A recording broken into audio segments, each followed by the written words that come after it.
so what we're going to do is we're going to just have a little bit of a Q&A with the participants and their trainers, and then we'll open it up to the press so that they can have whatever questions you may have, and there's some time for one-on-one and individual as well. And Alex is going to help us translate for Sergey. So Mikey, let's just start with you. 18 months, you now have 3 world titles, going for your 4th world title. How would you assess what you have been able to accomplish, your last decision over Broner, a 4-time champion himself, and now as you get ready to fight Sergey? Well, first of all, you know, it's been a great comeback, great return to boxing.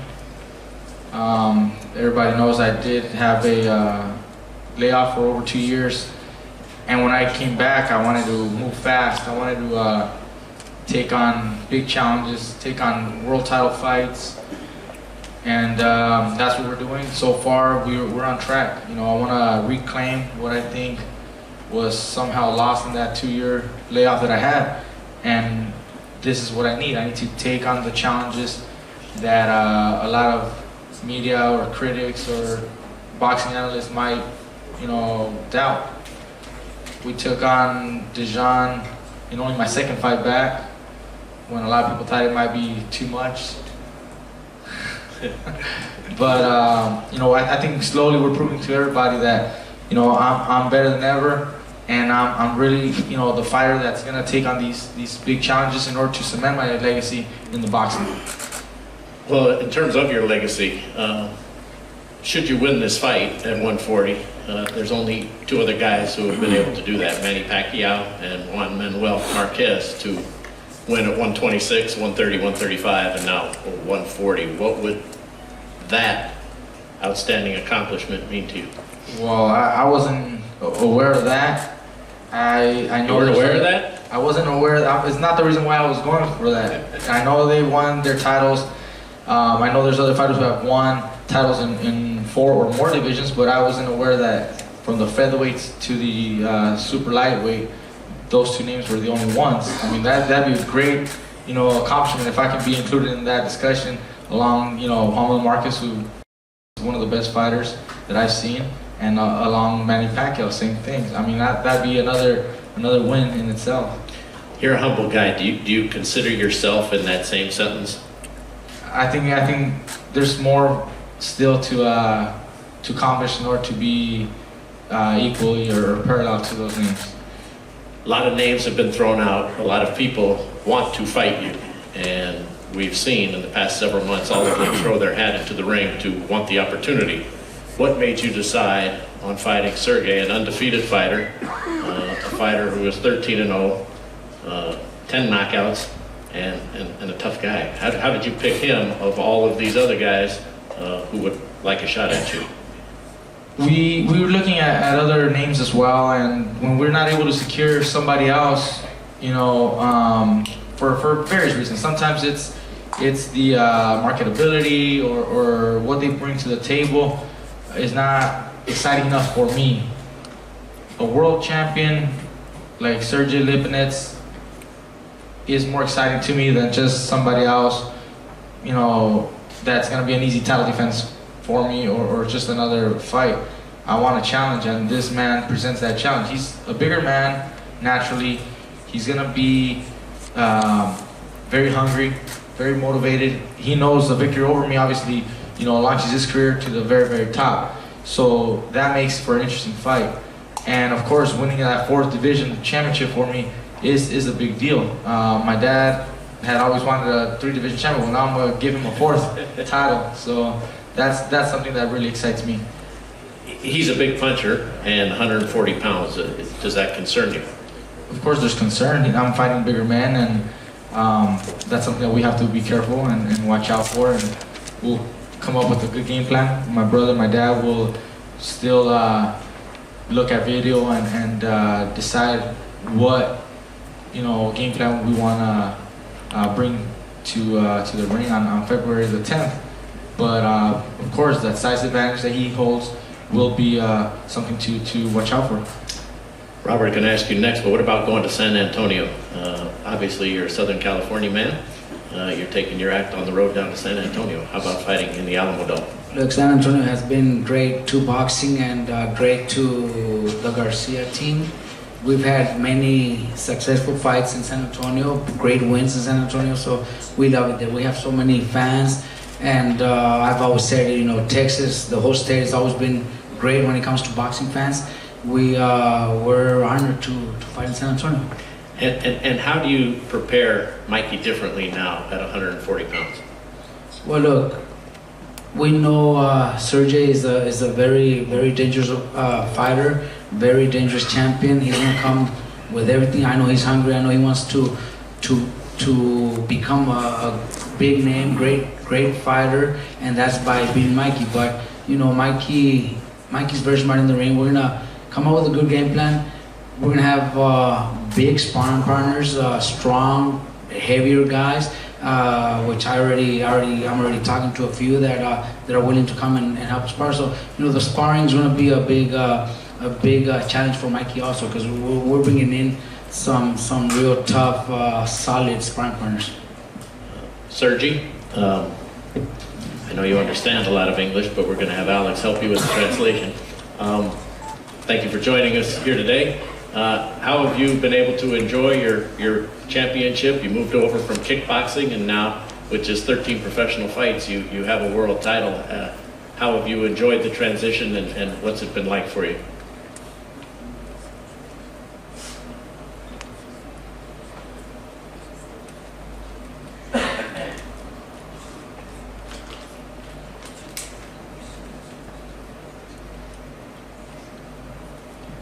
Здравствуйте все, спасибо, что собрались здесь. Конечно, это было очень тяжело, тяжелые тренировки, хорошие тренера, хорошая команда, мне очень повезло. Конечно же, я очень рад, что так быстро смог стать чемпионом мира.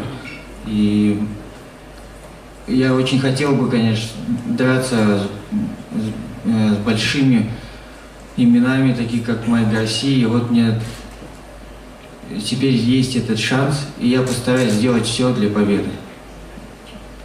It was not that easy, right, from kickboxing to boxing. He had to work hard. He had to stay in the gym most of the time. He had to deprive himself from a lot of enjoyment that California and United States of America can put on the table in front of you. He put it all aside. He did everything he had to do. Went from one gym to another, trained, spar with everybody. Whoever they put in front of him, he got lucky that he had a great team around him, great trainers, great management, and he was always aiming for the stars. He wanted to be the best at what he does, and Mikey Garcia is a great challenge, I mean, great champion, he wants to be where Mikey is. That's the only way to get there. You won this title just a month ago, and now just 3 months after that, you're going to fight a great champion like Mikey. Why didn't you take an easier fight? What made you want to do this right now?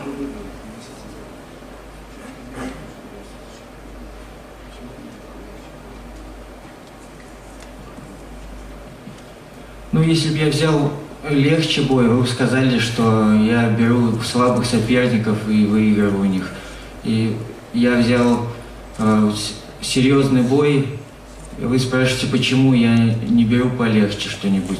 Здесь нет золотой середины, и поэтому... Well, it's a catch-22. If I would have taken an easy fight, everybody would have said, oh, you're taking an easy fight, you're fighting lesser opposition. I'm taking a great challenge, Mikey Garcia, and everybody is saying, either you're not ready or why are you taking that tough of a fight? So it's basically, you can't please everybody. He's pleasing himself. He's trying to make where he's going in the shortcut, the fastest way possible. He had a lot of challenge in front of him before. He overcame it, and he's going to do that same thing again. As Steven Espinoza mentioned, 163 and 15 are your past opponents, but you've also been able to spar with Hank Lundy and Terrence Crawford. How much have they prepared you, and will they prepare you for a guy like Mikey?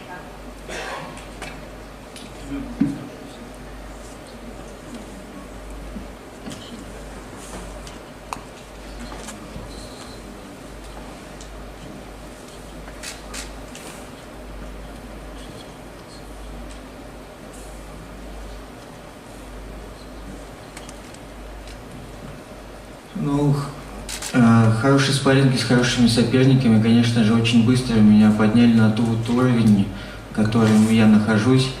И я надеюсь, у меня и дальше будут очень хорошие спарринги, хорошие спарринг-партнеры. Well, that's basically the key to everything, to have a good sparring that will be able to hit you and show you where your holes are, and that's going to prepare you for a bigger challenge. Every time he sparred was people that, like you mentioned, and he realized where he is at a game of boxing. They showed him, okay, you're not there yet, or you're already there. Made him feel more confident for whatever fight that was coming up, and that's what made him to beat. Well, you've got a great trainer, buddy. What holes do you see in Mikey that you think Sergey can try and take advantage of? Or is there such a thing? Does he just have to simply come up with a game plan that will be effective, or are there holes in this man's game? Well, there's not many holes because he comes from a great family of boxing, you know, so we just have to prepare for any and everything. And this way that come fight night, we have an answer for everything. And if we don't have an answer for one thing, we have two answers for something else. But the key is that we just got to be on point, you know, from the beginning to the end. You know, I mean, there's no ifs, ands, or buts about it. But you know, I believe that that night, or right now, I should say that Sergey right now is on a mission. I know Mike is on a mission, and I respect it. I respect the fact that he's fighting Sergey, and respect the fact that Sergey is fighting him. I mean, and people were asking me, why would you fight Mikey Garcia? I'm like, because the easier fights to me are at 147. You know what I mean? And he doesn't want to go to 47 yet. I mean, I really wanted the other Garcia. Danny, I think that's an easier fight for us, but, you know, they didn't want to go up to 47, so they didn't want to stay at 140. So, you know, champions do what Sergey's doing, and that's fighting the best. And Mikey's doing what champions do. They fight the best. You know, there's no ifs, ands, or buts about it. You know what I mean? But before we go to another question, I want to say congratulations to you. And I would like to ask the media and everyone in here a question tonight. But I want everyone to be honest. It's pertaining to both fighters, but I need your honest opinion. Now, I know I'm not the most handsomest guy in the world, but these motherfuckers are ugly as hell. That's a scary ass poster. Hi, Jim, thank you. We needed that, Richard. Very good, buddy. With that, I think we'll open it up. I can't top that. Just imagine we have to deal with it every day. Did you translate that to him, or you don't want? Did you understand that, Sergey? Yeah. Okay. That's a scary poster. Next time he holds mitts for him, he might miss just by accident. Mikey thinks he's good looking. Bad Good thing photo. you don't get paid to think.